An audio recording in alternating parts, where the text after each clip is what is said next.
moanga ngana e whaeilo e manual tu sivita o mafol ngata i whale. Ia pe o le application o le mena, i o le Facebook, o le uta vai atu nei la umasini. O le share o Facebook e lo sau fast food i vadala i lo ntau. So sai fu il temina na lo sfuru tala i le share, ia le au sisi ai lunga. Le winga na o tala e tawana i te tatou, ia tau mafol ngata i whale. E ala lo tatou tanga i manu. Ia ma tatou malama fo i le ecosystem.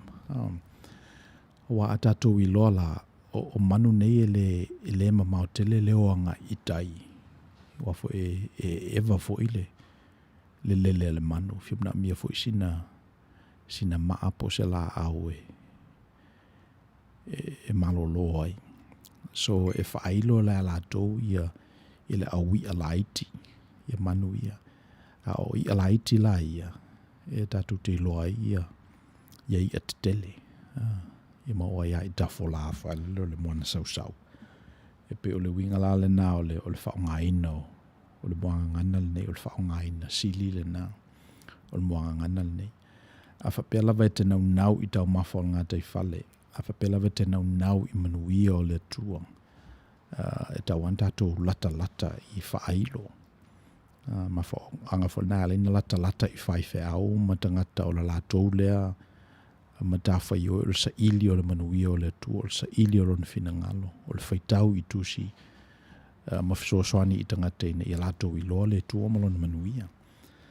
A whapela full time mai se isi ngā ruenga na ia o taun tatou lata i tangata na wow i latou na latou te whaai loina ia le finangalo le tua ia me se fo te mau ai ngolo na finangalo mo i tatou. Ia. Pese i la mo le lusu tasia century pese i o tangata na o lo latou whaai loina. Ia tau mawhol ngā te whale le mea lo o pepe le manu. Tangata i usul dai o i latou ngā luenga. E wa ole sila mea o tatou mai tau ina nei talu o na tupu le siama le COVID-19 le vai lusi. E peise i o tau le usu tangata. O no le ua iei le distinction lea o le ngalue mai le ainga, mai le fale, work from home. O se tipi fou la le na. A tatou wa aila i tu ai ngā ruenga o lo o tu le ia le economy a America. E pe o ngā ruenga e mawhaina whai mai so se mea lavori o le larangi. A whela whate te inga ia le company le Facebook. Ia e mo i lava o oi i Menlo Park ia la latou center inga nai Silicon Valley. Ia e mawhai lava o ne enga lue mai so se mea lava i le larangi. Ina o tupula le COVID-19 e pese i ua iei la le mele na o encourage ia tangata e mawhai ona ngā lulue mai le fale. E ngā lulue mai le fale. Ia le mela o tupu o le wheo a ita a vale. O le to e utu ina i ani kesi. O le to e sui ani suao upe sui pa o ta a vale. Ele usa vali ne ale wha lima masina ele o to e whaiani la let's say la e te tau mala ngā luenga. Wa le sal na tupe tele na alu tangata o whai ngā luenga sa vali i se no whanga. E te tawa o na vali laungutu. Sa ve ufufulmata. Ia whai high heels. Mota mai tai whai le. Ia totini. Pe o mea nai ta penai. Ia whai fwoi suti ma fusiu a tane. Ia ule to ila se mele na. Na o te lai na whai mai le whale. Telefoi lava o ngā ruenga nei e whai lunga o le computer. So o le la ua sui fo ila le whaeilo manu. O le ua sui nei le whaeilo manu o ua pese i ua ia la ngā ruenga. E pese i e se la lātou whaeilo o matane o na tanu o matane tau lei loa i tātou bo whea o whea i e manu ia masani na whea ai. So me rana e tau tātou sa ili po whea o iai. Ia whaeilo te minei. Whaeilo te minei. So le ngatalai le COVID-19, e pese i le taruana na maliu i George Floyd, e pese I ua iei le vaenga lea ua ese ale. There's a glitch in the matrix. Pero mena le ua tupu. E pese I ua le o toe, let's say, ua le o toe fia polonga tangata, ua le o toe fia safa tangata unnecessarily. Ua le o toe ia I latou le mele o le usu I le tae ao. Ai le o mawhai o na maua se winga o le na usu e ese mai nei lo o le siaki e maua pea o maluva yaso. O lo na winga o lo ufi whainga aluenga tangata moi. Ai le ufi whainga aluenga le tangata na o ni tupe. Pese I ue ese vala au e ese mai nei lo le vala au e peo na masani e au le tupu le whalvilawele ia George Floyd. O na pese I ululu wina e manatu tangata. Kua matau na fesili tangata. Le ale mea la ala iona o halu I la unga aluenga e toru se lau ta ala I le vai aso. Me manue me whaiona o nofo I le unemployment e mawela o wono se lau ta ala I le vai aso. Le mea la ala iona o sanga tau sisi pe le ngā aluenga e toru se lau ta ala I le vai aso. Mai e ilona popolenga e ma whaiona a whaina o le vai lusi pa e alui fafo. Le mea le nofo ai le fale. Lave ina mai oe mai le wha mai. Ia e maua e lena o le tau se lau le vai aso. E maua le ono se lau vai aso. Wa amata ne ona maua fofa pena tangata. Ono le melna lena whai le malo Amerika ina ufato a tupu lava le COVID-19. Si irunga le unemployment tangata. Ia le ngata whela na ia pe o te tala ia mata o tangata I le te leo le risk le take lato. Pe afa pe o pe lava I ngā luenga. Whai ana maua I le. I wha mai. Tala wha noel vasola wa te ana na maliu le tina o la mato mayor Robert Garcia, na maliu lo tina mai le COVID-19. So le sina tala wha nono. Ia si tina e sa mai Peru, I le stangata na whanau I nei. Ana sau ina ia sa ili le lumanai. Ina saula ia amata le te unga o whale whaela ia peo na masani ei. Aru le onga I le po, a o whalela na Ingilisi. Iuna mole la ngā luenga healthcare. O ngā luenga la na ngā lua e siti na I whale tau si mai nana infeki ai.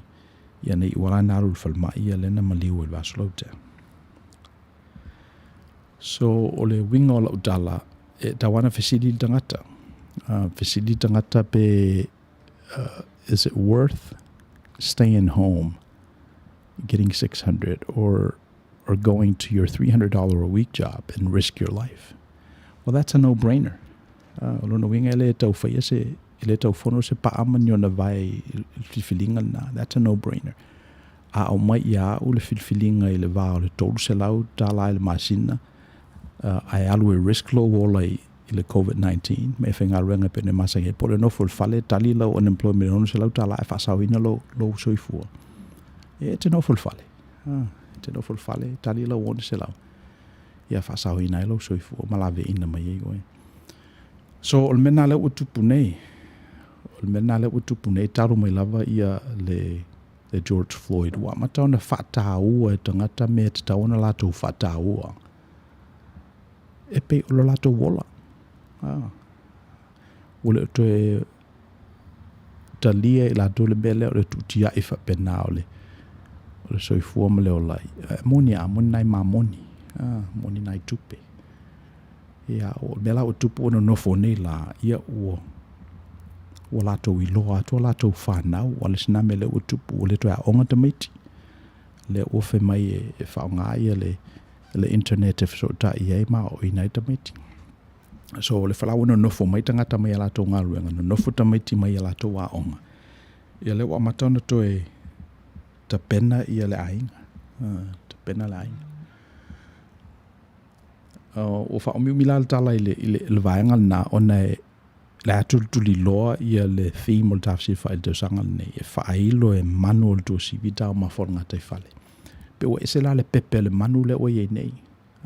O whiamana mia e tātou le fesiti sili vā ili. Po le amoni lava o ye ta mau ainga. Po fefo e o ta tia ia le ta mau ainga o le tua. Wa le sila me na tupu fo ilai le il fa mai le. na print le malo Amerika le fitu triliona ta la ma tu i tono economy. Ina tu le mai ala ia le PPP, Payroll Protection Plan, le ai ta lafu e company umalawa ia tupe, e kawai ala to payroll ia masina e toru pe ono. Ma le wha moe wha mangalo ai ta lafu na. So, a wha pe tu le o le fitu triliona i se economy na o le toru triliona o le economy le na Amerika. E pe o le tau mawhai e whawhause mea te le i se peipa pumomo. E matua pā o mai ia peipa. Le masani. It's like, let's say Ronnie Yates is a friend of mine. Masani whailana tala for me. It's like putting a 10-pound poop into a 5-pound bag. Lantala na e matua e masai le tanga. Masai le tanga. So, o sa wana nei, o kolosi le gold i le lua whetala i le onese. O se temi mua le i le tala whaasolopito le aulo. O si lia atua ilo na value i le lua whetala i le onese. Mafuanga na le na rurunga le aulo. Ai sea ona o le sea o ngā o tala pepa ia. Ona o tele tala pepa le economy. So, o nai me lai te whapena, e te tawala o na tātou sa ili po whea o iei whaailo. O le tamau aingo le tua. Po whea o iei manu i o tātou nei fo i taimi. O lo lātou whaailo ina ia. Tau mawhol ngā tei whale. So, e le whengo whia ngā ruenga tui. E le whengo whia ngā ruenga. O whea ai tangata e māsa sau o lātou mawhofau. E le mwhai fo lawa i lātou ona i ite po le ale mea. Si on mena e te tau e au tātou whai mao i le tua. O wapese i o sia tātou wā lea a nawa fo alele. E teia ro lava tātou, e oro tātou i le tua. O le whawhita ali, o le vāna le o teia ina tangata ia. A mesel economy ale malo le nei. Tāru mai lava ia le tawalo na lua lo langi ina ua vea le malo Amerika ma central currency. O pe o lato tāla na avea ma le reserve currency a le langi. Ai alu e whaatau ia paelo sua ue te le whaatau ina ni yuan po o anisi mea whaatau tāla Amerika. E tau mai a lato le tāla Amerika e watu oi. Ia tāla Amerika e lato umai nei. So, o lo vasora lau te epeina na te tau ai matosi el whaailo e manual tua sivi. Tau mawhonga te whale.